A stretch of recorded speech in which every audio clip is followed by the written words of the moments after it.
Man, it's like you bring Brooklyn down to wherever it's playing, like, and I appreciate that. for sure. It's just like Brooklyn would be proud to hear that, or at least Brownsville would be proud to hear you say that. You know what I'm saying? Like, yeah, because even like say like Jay-Z, mm-hmm. I don't get that from him.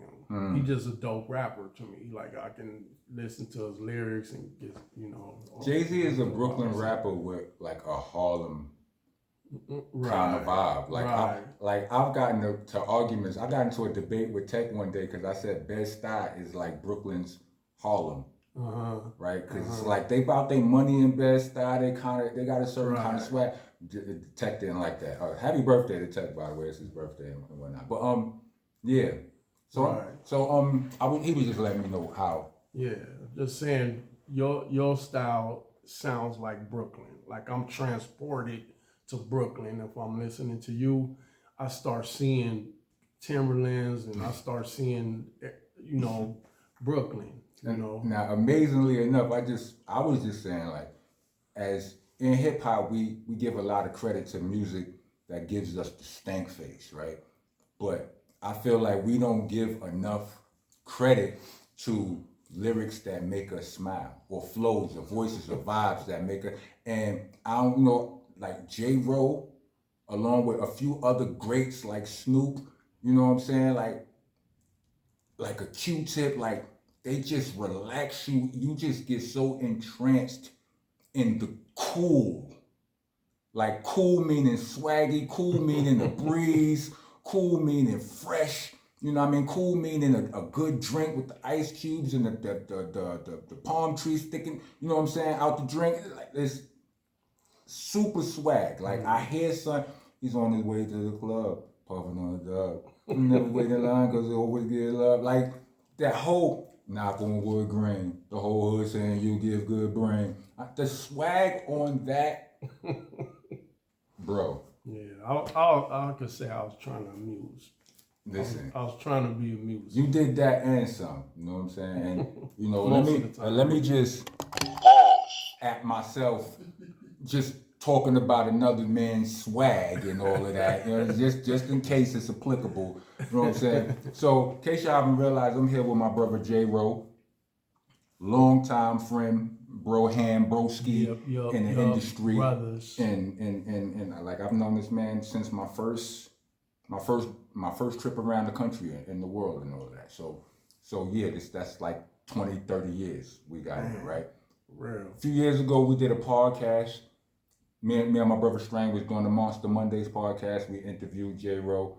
You know what I mean? We got him back because I got some questions that I wanted to ask him without Strang interrupting. You understand what I'm saying? So salute to my bro Strang. And this is Monster Nation. Yeah, I got my passport. They let me into Monster Nation. Diplomatic immunity. That's right. Out this summer, doom. So I wrote these questions a while ago. I don't know why I wrote them on paper. I guess it's because I was in a hotel somewhere. And the first question is this. You ready? No, but go ahead anyway. All right. You think you light skinned? Do I think I'm light skinned? Yes, because that's a loaded question. No, because I have a Alkaholiks playlist. I've spoken to y'all about a lot, right? And yeah, on like 2 or more songs, you refer to yourself as light skinned, right? Or all of the licks as light skinned. You understand what I'm saying? And I don't know. Yeah. So the question is, you think you light skinned? Well, I'm the darkest member of the LIKS. So that's like, those the light-skinned dudes, Swift and Tash, and then there's J-Ro, right? But in a lot of circles, I am the light-skinned dude, and that's how I grew up, I think I've gotten a little darker with age. And I did hear you say that on one of those songs too. You said something about you did reference in the line somewhere that you got a little darker in a rhyme. You understand what I'm saying? So I have to, I take some of the, some of the bass out of my chest when I ask you that, because you did acknowledge that Yeah.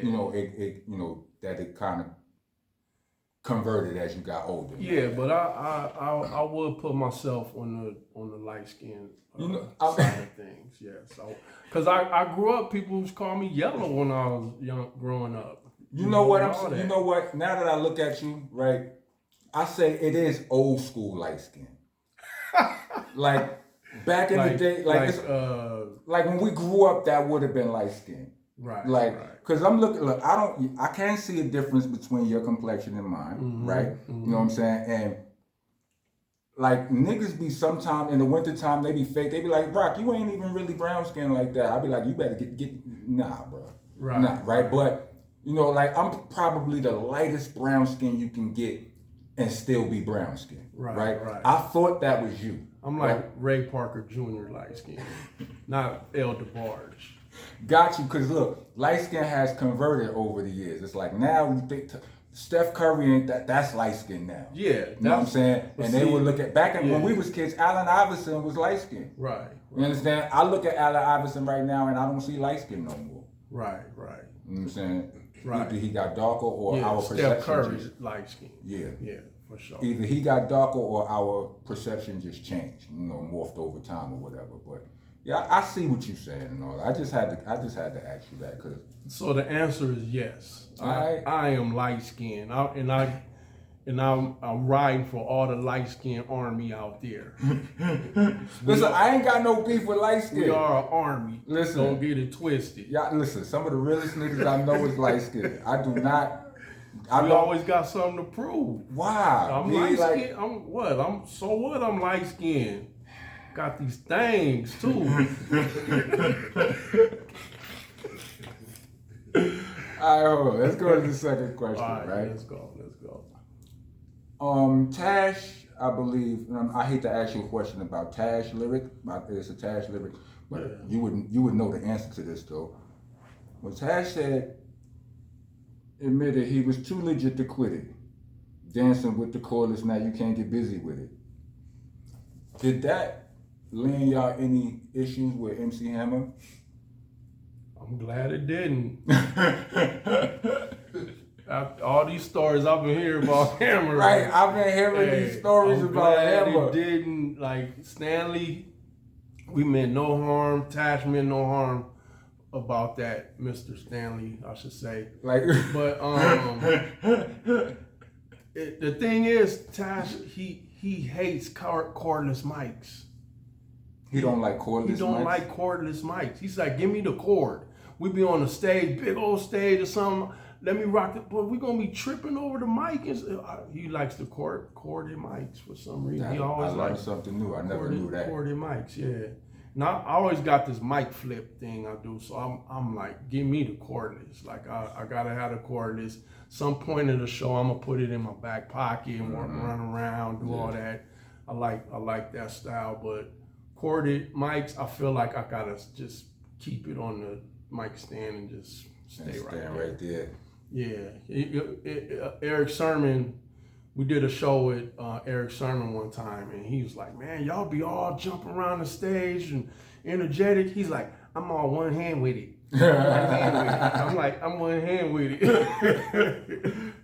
Rupp after a while started using the mic stand. Mm-hmm. You know what I mean? He was like, y'all run around all y'all want. He would just, stand in power, real powerful and just, do that. Because you think back to all the R&B singers, not R&B, but all the soul singers back in the day. That mic stand is dope. Yeah. You know what I mean? If you can really rock it. There's one part of our show when we do Going Crazy where we bring the mic stand out and I do my first verse with the mic stand because I just like it because I say one part of the rhyme and I do like this. That's that's performance. That's something you always wanted to right do there. as a kid, Right. I always envy Slick Rick because Slick Rick seemed like when he on stage, it's just effortless. I'll be up there sweating, jumping, right, and he just be like,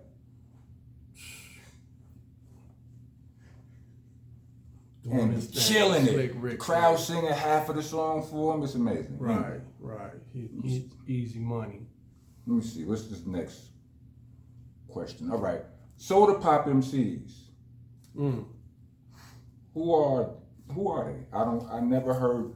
Have I heard them on anything else after? Like, what are their names? Yeah, like I don't really know them for Field Trip. That was Trip? their name, Field Trip. Okay. These young cats that we knew are our boy Dismos, okay? Dismos and our boy Aleem had a group. Dismos was writing for Eazy-E after NWA split up. He wrote some of those songs you heard.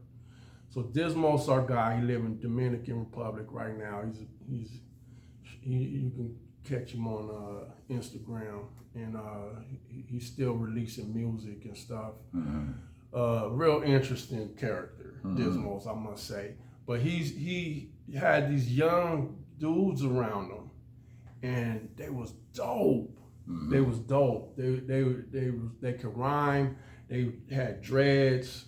We talking about LA dudes, South Central, young. They was, I'll say around 12, 13, around that age.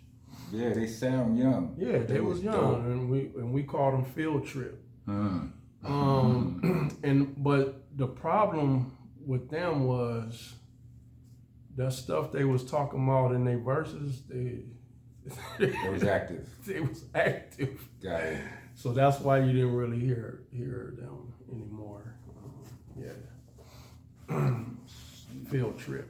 Field Trip. They was dope. Salute to them. Yeah. Hope everything is going smooth. Yeah. For those brothers. Absolutely. What's this?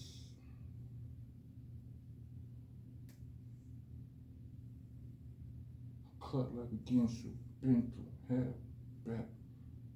I'm not finished writing the question. All right, let's move to the next one. Cut like a Ginsu. Who's that?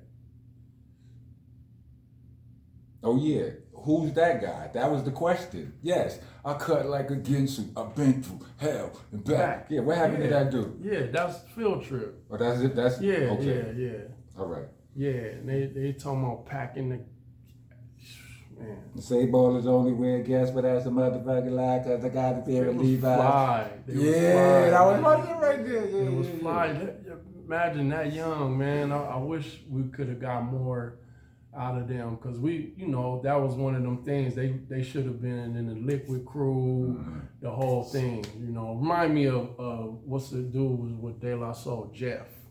I told you, my name is Jeff. I'm not hip to Jeff. Jeff, he was on the B side of, I think, Potholes in My Lawn or something. Yeah, he kicked a rhyme and he was saying, Jeff, I told you, my name is Jeff. And when we went on tour with them, we asked them, what happened to Jeff? They said, man, his mom's wasn't having it. She was like, nah, he ain't doing this. So that's laughing. We heard of Jeff. Salute to Jeff. Yeah. What is a swerve? A what? You said,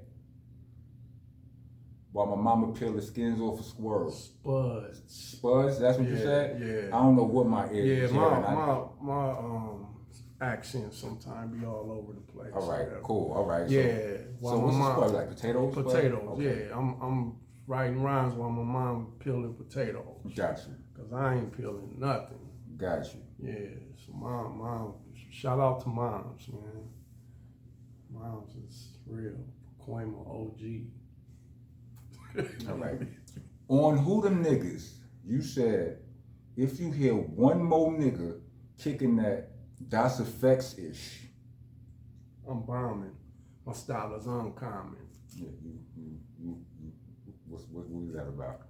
Okay, so let's go back to those times, right? First of all, Das Effects, my brothers, man. I love them dudes.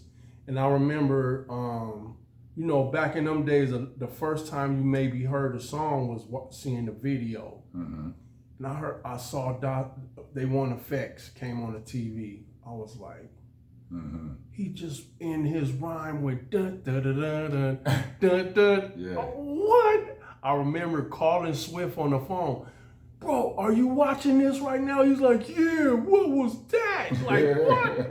I never heard Das Effects, never heard their music. This is the first time seeing them and hearing that song was the coldest, craziest thing I've ever heard.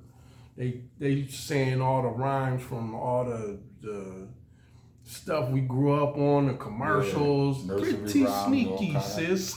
Yeah. From Connect Four commercial. And I got everything, and I was like, man, oh, they just killed it. Like, so, you know, it's like one of them songs where you're like, man, I wish I would have thought of something like that.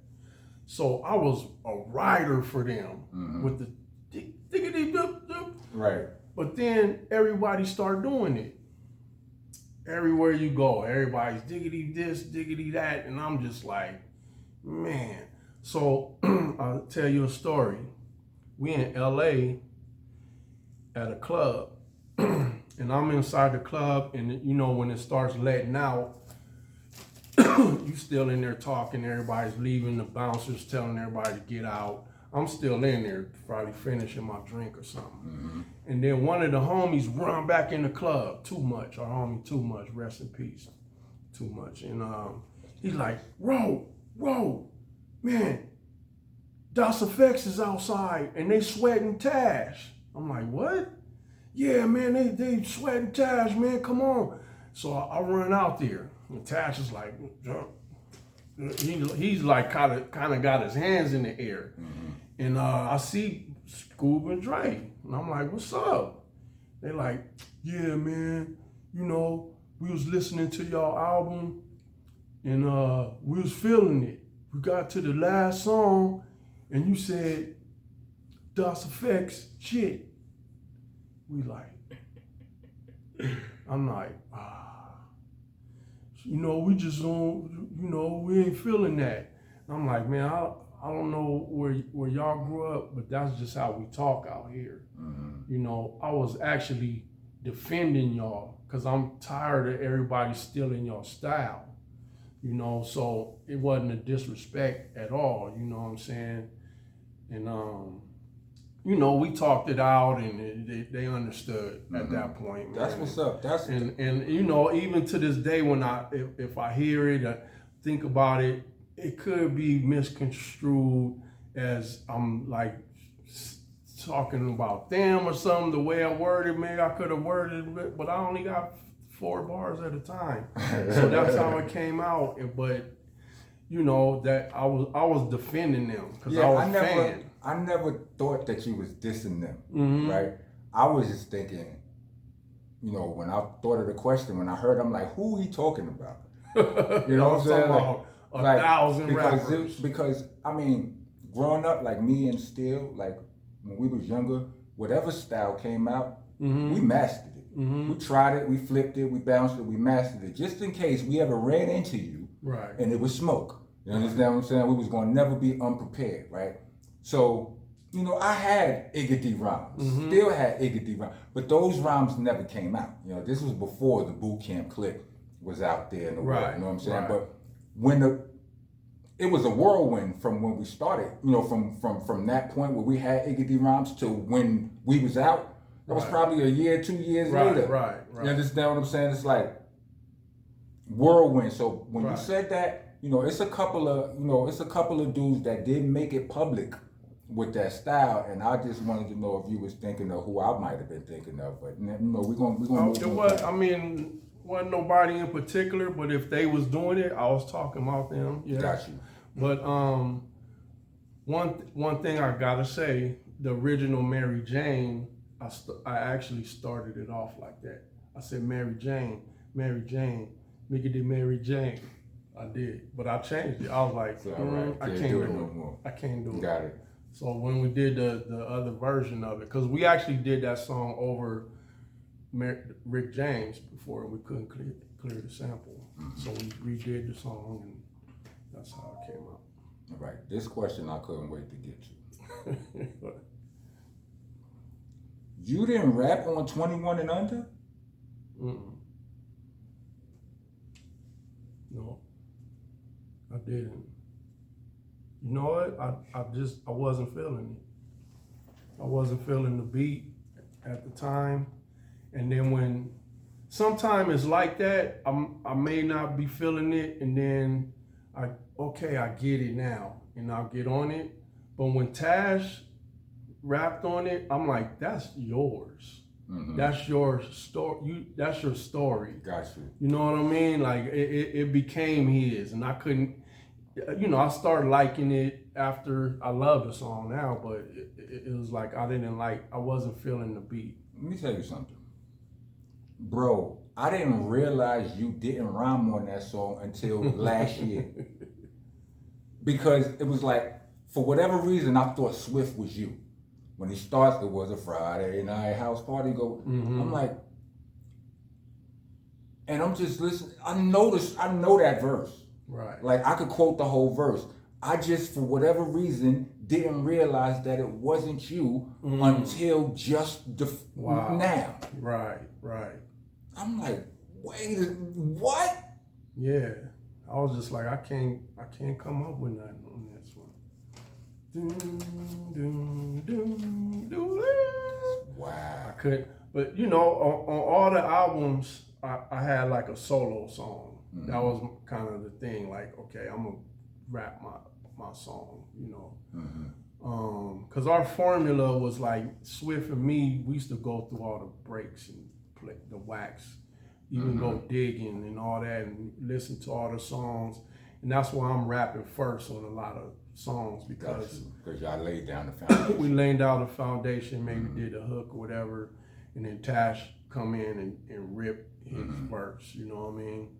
And unless he would come with a whole idea for it. That was his thing. I got this idea for this song, you know, and he would have the whole vision for a song, and we would do that. But most of the time, that was the formula.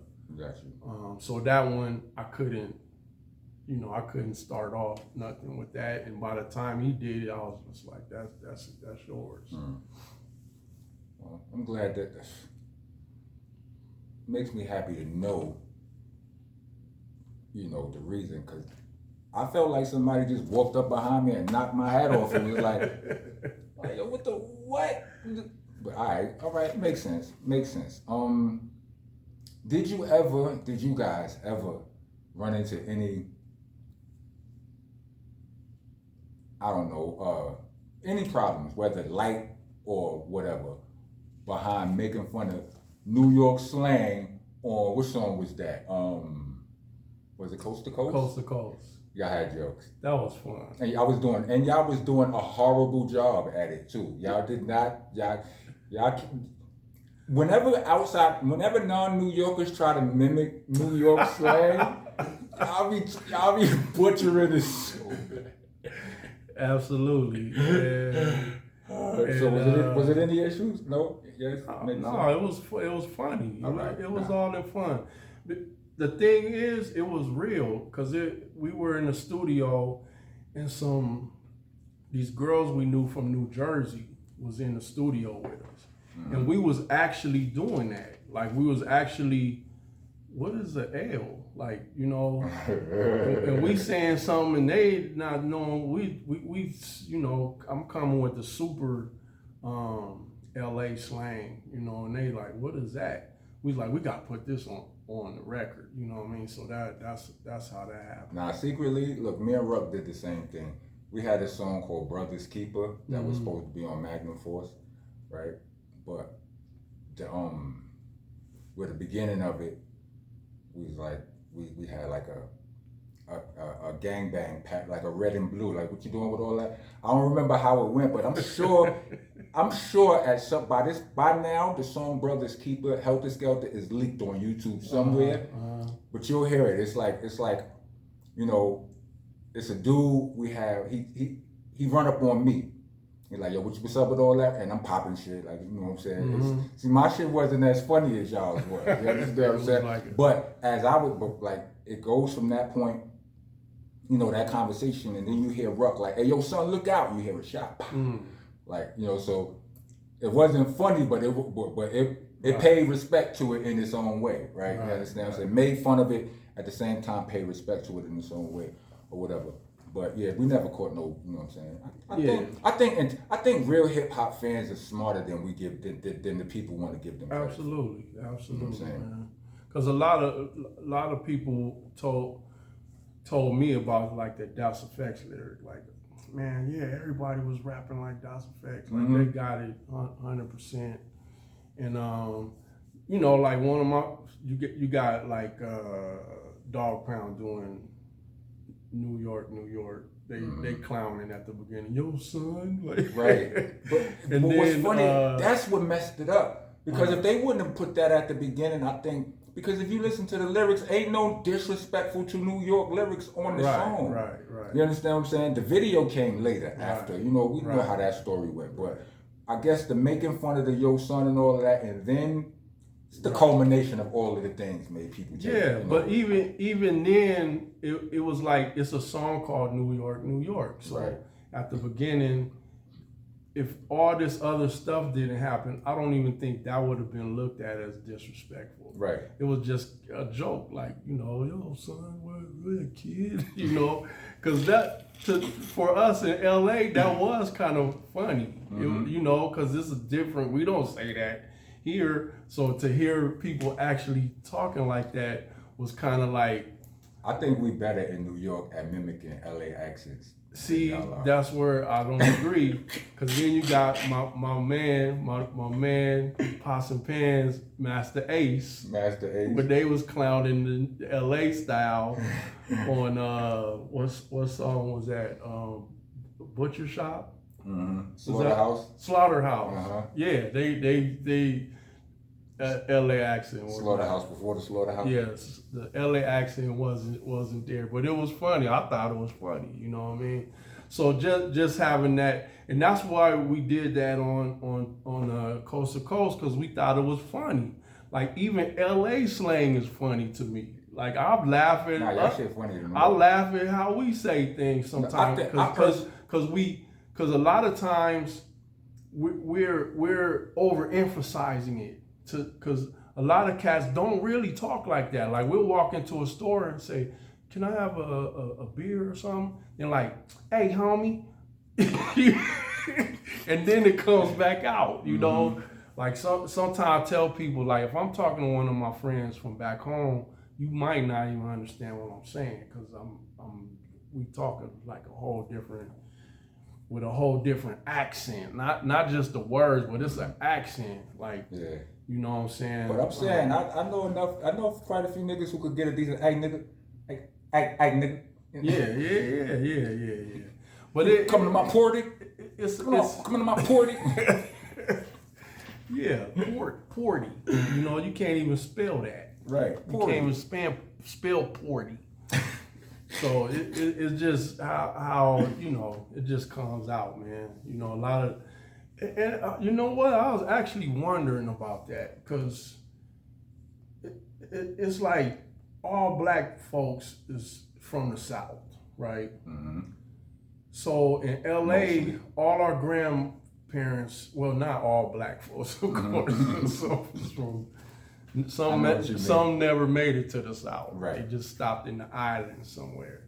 And so our grandmothers and grandparents was from the South, so we picked up that twang from them. So a lot of cats in California got this country. Like when I was a kid, people always had it bad. My own family be like, "Boy, you sound like you from Texas. Why you talk like that?" And I was like, "Oh no, I ain't trying to do that, you know." But that's where it comes from. And I'm wondering why. How in New York y'all don't have that? I don't know, bro, but I was just about to say, like in the East Coast, even like in Maryland, like Virginia, like Maryland, even in Philly, I can hear a little country. Chicago, it's even in upstate New York. Yeah, they countryer. Like it's just this one little section of the y'all don't have no words in country.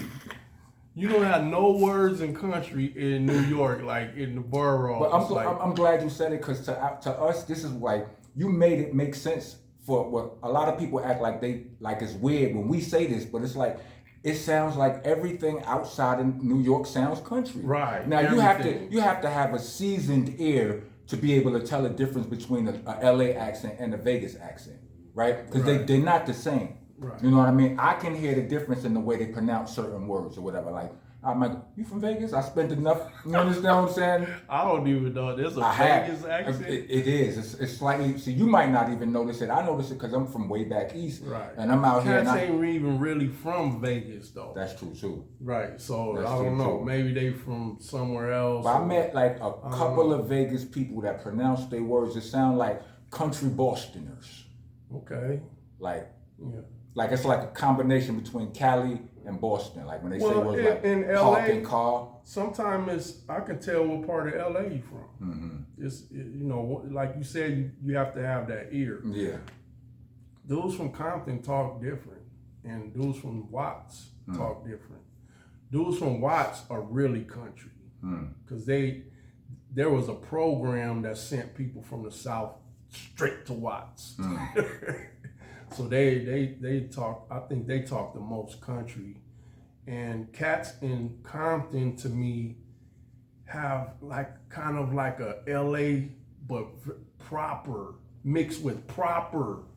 They say kind of these certain words put the very R on their proper. niggas sometimes. Yeah, well, nah, but not that. But yeah, they have like, I don't know. It's kind of.